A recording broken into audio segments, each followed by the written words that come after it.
Sanctifions-nous. Dépouillons-nous du vieil homme. Ce n'est pas une blague. L'ennemi fait tout pour nous détruire parce qu'on s'en va aussi à prendre sa place. Et il a juré que tu n'iras pas.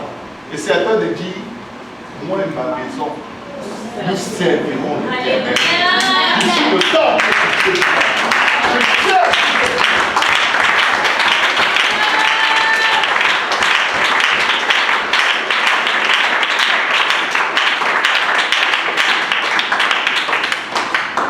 Est-ce qu'on peut se lever? Merci pour toute votre attention.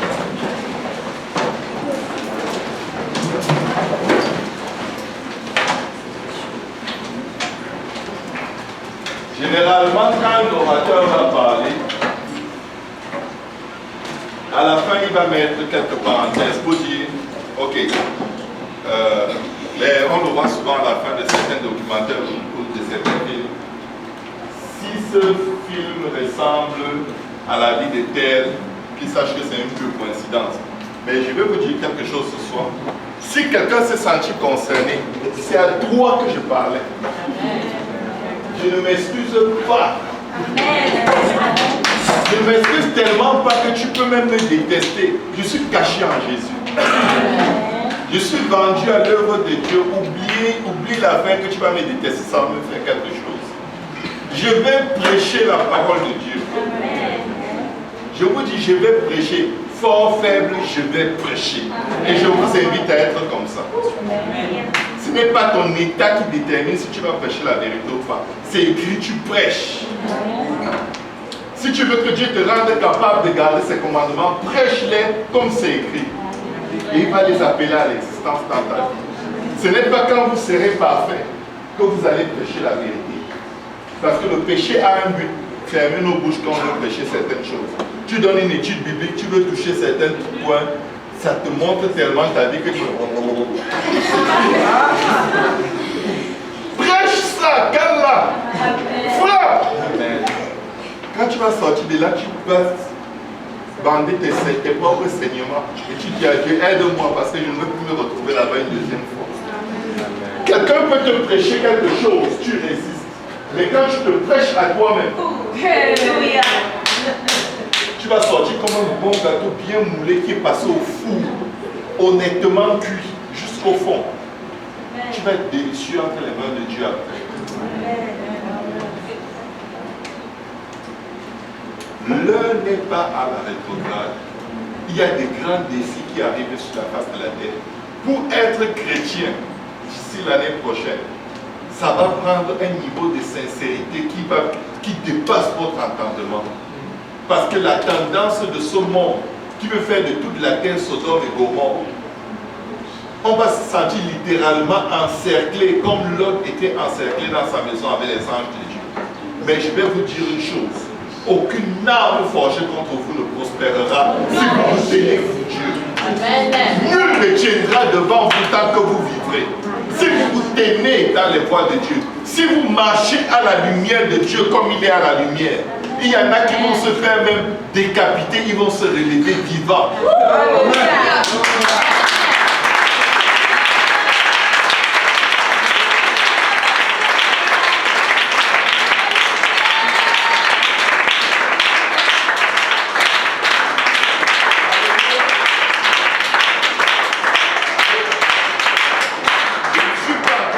C'est dans la Bible. Paul a prêché, ils l'ont frappé, lapidé, laissé pour mort. Il s'est réveillé. Et devinez où il est allé, il est retourné dans la vie. Si vous n'êtes pas prêt, demandez à Dieu de vous changer votre cœur. Soyez sincères, dites la vérité à Dieu. Dites Seigneur, mes pensées sont polluées. Je déshabille les frères dans mes pensées, je déshabille les soeurs dans mes pensées. Sortez toute la merde, excusez-moi l'expression, mais la merde qui pollue votre âme, sortez-la, montrez-la à Dieu. Ne gardez pas les slips 3 jours sur vous, 2 jours sur vous, 1 jour c'est assez. Spirituellement, si vous voulez vous garder. Ne cachez pas ce qui pue en vous à Dieu. Ne mettez pas de parfum spirituel. Lavez-vous. Amen. Pour le sang est là pour ça. Le sang de Jésus est là pour se laver. Tu peux te laver. Dis à ton voisin, tu peux te laver tous les jours. Et tu n'auras pas froid. Certains fuient l'eau parce que c'est froid. Le sang de Jésus n'est ni chaud ni froid. Il te lave de tout péché et il te purifie de toute iniquité. La Bible dit, si vous confessez vos péchés, il est juste et bon pour vous laver de tout péché et vous purifier de toute iniquité. Amen. Gloire au nom de Jésus. Moi, je veux aller au ciel. Amen. Amen. Je veux aller au ciel et je suis vraiment enragé dans cette voie. Non, non, non. Vous connaissez vos faiblesses. Ne blaguez pas avec eux. Réprimez-les. N'attendez pas qu'on vous prêche. Prêchez-vous à vous-même.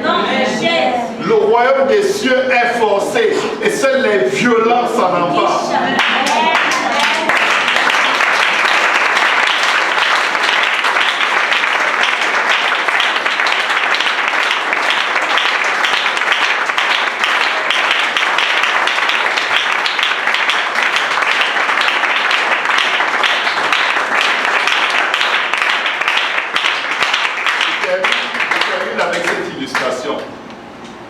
Quand Jean-Baptiste prêchait et que les gens venaient se faire baptiser, il les chassait.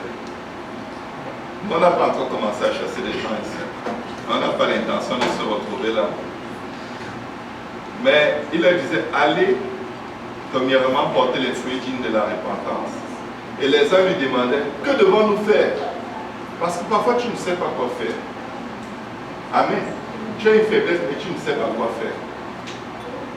Si tu te sentais, il a donc commencé à leur dire aux collecteurs d'impôts, ne demandez pas au peuple plus que ce que le gouvernement vous demande de leur prélever.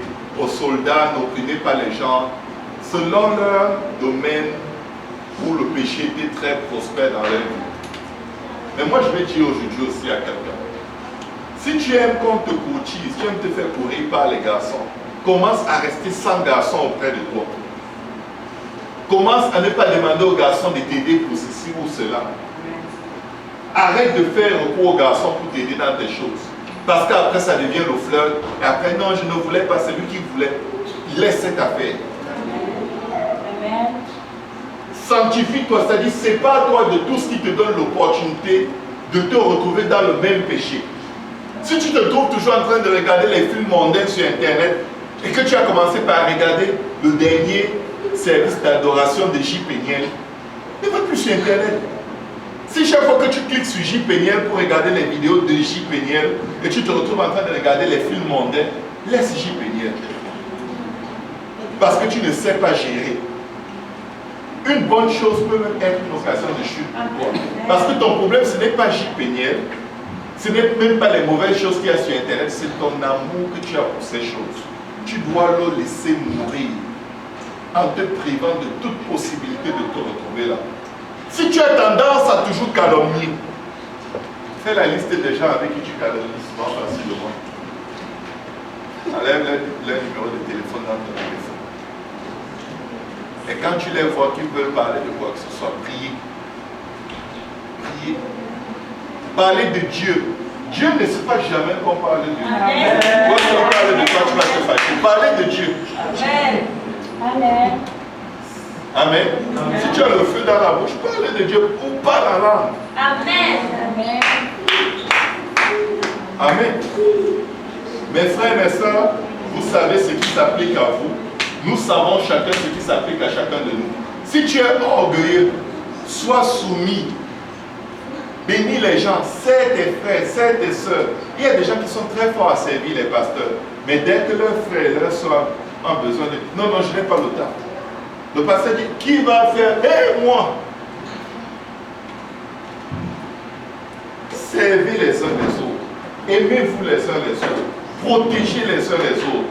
Intercédez les uns pour les autres. Tu as rêvé que quelqu'un a fait un péché, prie pour lui que Dieu, que l'ennemi ne se glorifie pas dans sa vie. Parce que quand tu vois un rêve sur quelqu'un, si c'est Dieu qui l'a envoyé et tu n'intercèdes pas, le prochain qui va faire le péché que tu as vu, c'est toi.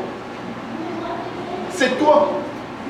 Parce que tu t'es réjoui au jour de la souffrance de ton frère. On a un ennemi commun, le diable. Le plus faible d'entre nous ici, son ennemi, c'est le diable. Le plus fort d'entre nous ici, son ennemi, c'est qui? Le même diable qui déteste le plus faible. Donc si tu critiques ton frère parce qu'il est faible, tu manques de sagesse. Demande à Dieu. Tu n'as aucune sagesse. Amen. Aimez-vous les uns les autres d'un ardent amour. Quand ton frère ressent l'amour, ta soeur ressent l'amour, il reçoit le courage pour se battre. Amen. Ce n'est pas à force de prêcher sur les gens et leur dire ce que Dieu dit que les gens vont avoir la force. Mais ton amour peut faire toute la différence dans la vie de quelqu'un. C'est pourquoi le Seigneur dit, c'est par l'amour que vous aurez les uns pour les autres que le monde saura que vous êtes mes disciples. Aimez-vous d'un ardent amour. L'amour ouvre une multitude de péchés.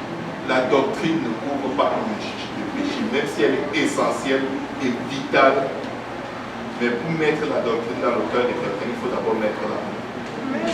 Amen. Amen. Élevons nos voix devant le Seigneur. Babo Shaya Baba.